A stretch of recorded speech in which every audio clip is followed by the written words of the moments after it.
You know what I was just wondering? With the state of COD right now, where are all these soft, weak, sensitive, emotional, fragile, grown men? Like, they're still out here, don't get me wrong. They're out here and they're going hard, but we're seeing less of them around these parts these days. We're not seeing them scattered all over the socials, crying daily like they usually do about people's opinions on the damn video game.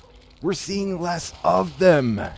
Where y'all at? Where's the yellow HBKs, aka Zero Fusion, aka F-Zero, aka Lucky You, aka JB? Skill-based matchmaking whiner wimps suck. Skill-based matchmaking wimps suck. The dude's got so many accounts. Where's he at? Probably crying in a corner somewhere. You know what? No, he's not crying in the corner. This dude is too obsessed with defending the Call of Duty.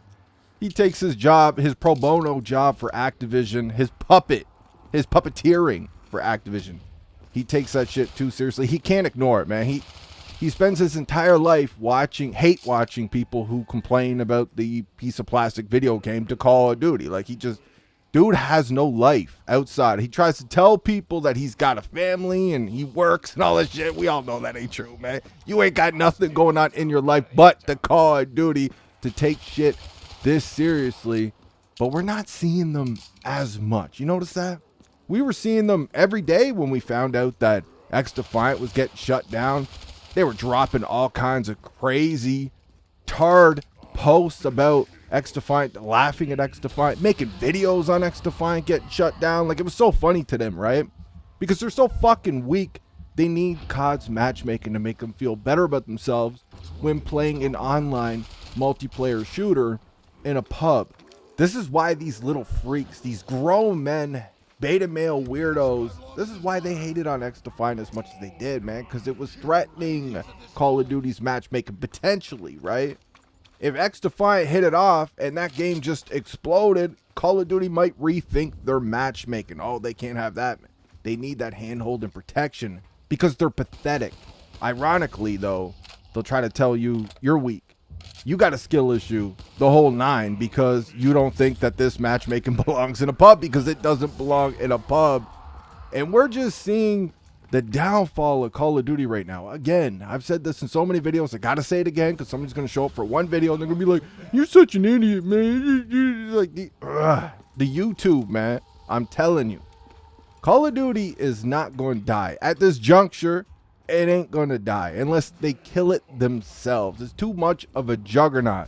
But this franchise is hurting and just bleeding players. We got this new data. We got this new shocking info, as you guys seen from the title. Don't worry about it. It's not clickbait, man. It ain't clickbait. I ain't a phony. Because when the views die down from complaining about COD, I'm going to switch up the content and just start hating on the people, the content creators that are still hating on Call of Duty, because I have some honor. I have integrity. This ain't clickbait, cuh. We keep it real out here. We're the only ones that keep it real out here, because I hate on COD when the views are good, and then I hate on people that are still complaining about COD later when the views die down. There's nobody out here keeping it as real as I am. I hope y'all get that reference, man. Obviously, we ain't that cocky. We ain't that full of ourselves. It's really funny, man, when you notice patterns and shit out here, the clickbait and what people will do for that almighty YouTube dollar, man. It's crazy out here. But anyways, getting into this data, because the data is so important to the Call of Duty. Apparently, this matchmaking and shit works. Check this shit out from Sir Charles Shillintel. Call of Duty has now fallen to the number 3 game on PlayStation in the United States, behind Fortnite and NBA 2K for the first time since Black Ops 6's launch. NBA 2K, it fell underneath NBA 2K. Dude, the amount of shit I hear about 2K. I like basketball. I used to play the games a little bit, like back years and years ago. I don't really play them anymore, but the amount of shit, though, that I hear about that franchise, the fact that this game, and we're not just talking about Black Ops 6 here, man. We're talking about the Call of Duty HQ. This is more than one game. This is Warzone. This is the whole nine, man. We got a gang of games in the COD HQ.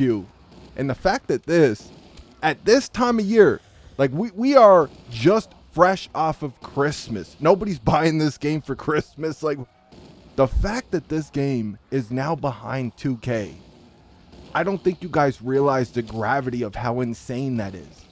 On Xbox, it's still holding down the number 2 spot just behind Fortnite, but we got Game Pass over there, man.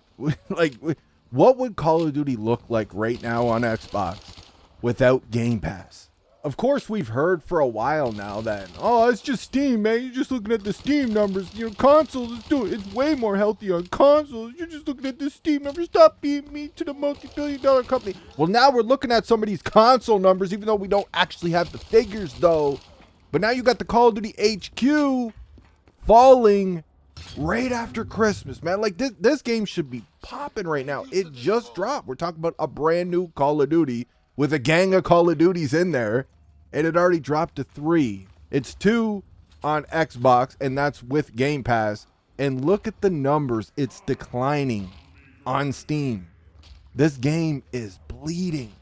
You wonder why. You want me to tell you why this game is failing right now? People don't want to come home from work and play in these free professional pub tournaments, man.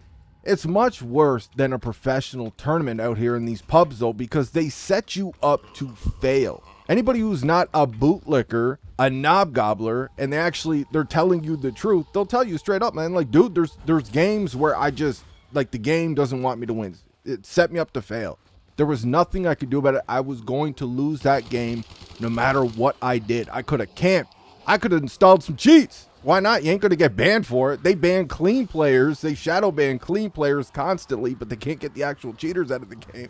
Cheaters running wild over here. But I could install cheats, and I still wasn't winning that game. People don't want to be manipulated anymore for just jumping on a game that they're buying or they bought, whatever, for entertainment. Your servers suck, your spawns suck, your hit reg is garbage. Cheaters are running wild because your anti-cheat is non-existent. You have the most toxic matchmaking we've ever seen in video games, and we're just talking about pubs. And that is just to name a few. I could go on and on. Like, we could be here all day doing this shit, the problems with this game. But that's just to name a few. And Activision isn't worried about fixing their game. They're not worried about making the game better at all. They're worried about how can they monetize it more to get these whales to spend more money, these simps, these nerds, and dropping cringy-ass bundles for operator skins in a first-person shooter that have no business being in a Call of Duty game, for dildo unicorns farting in your face, ass blasting you across the map for a goddamn execution. You look at the numbers on Twitch right now, I think Black Ops 6 and Warzone combined are averaging about 30-ish K, maybe 35K viewers. Like, it's Christmas time, man. People are home. People are watching shit. People are gaming, but nobody's playing Call of Duty, though. And the funny thing is I'm not going to laugh at these nerds, these Call of Duty simps that just go out of their way every single day to defend a company that don't give a shit about them. They bend over with no lube daily for this company, hating on anybody, obsessing over, stalking anybody who says mean words about the fucking video game Call of Duty. I ain't going to laugh about it because I don't want to see COD die. But again, the same thing that I tried to do with XDefiant, I wanted to see the game thrive, so I did what I did. I was just trying to help. I'm still trying to do the same thing with Call of Duty, man, because I don't want to see it die. But it is funny to see these soft, weak, fragile, sensitive, emotional, grown men that carry on the way they do about these video games, and they soldier so hard for Call of Duty. It's funny seeing the turntables a little bit. What they were doing to XDefiant, it's funny to see them in panic mode a little bit right now with the Call of Duty, the mighty Call of Duty. You say mean words about the Call of Duty. It's goddamn funny to see them panicking a little bit. Even though I don't want to see this franchise die, they've been soldiering for slot for years. So it's funny to see them kind of getting a taste of their own medicine a little bit. That's all I got for this one. Let me know what you guys think in the comment section. I hope you enjoyed the video. I'll talk to you on the next one.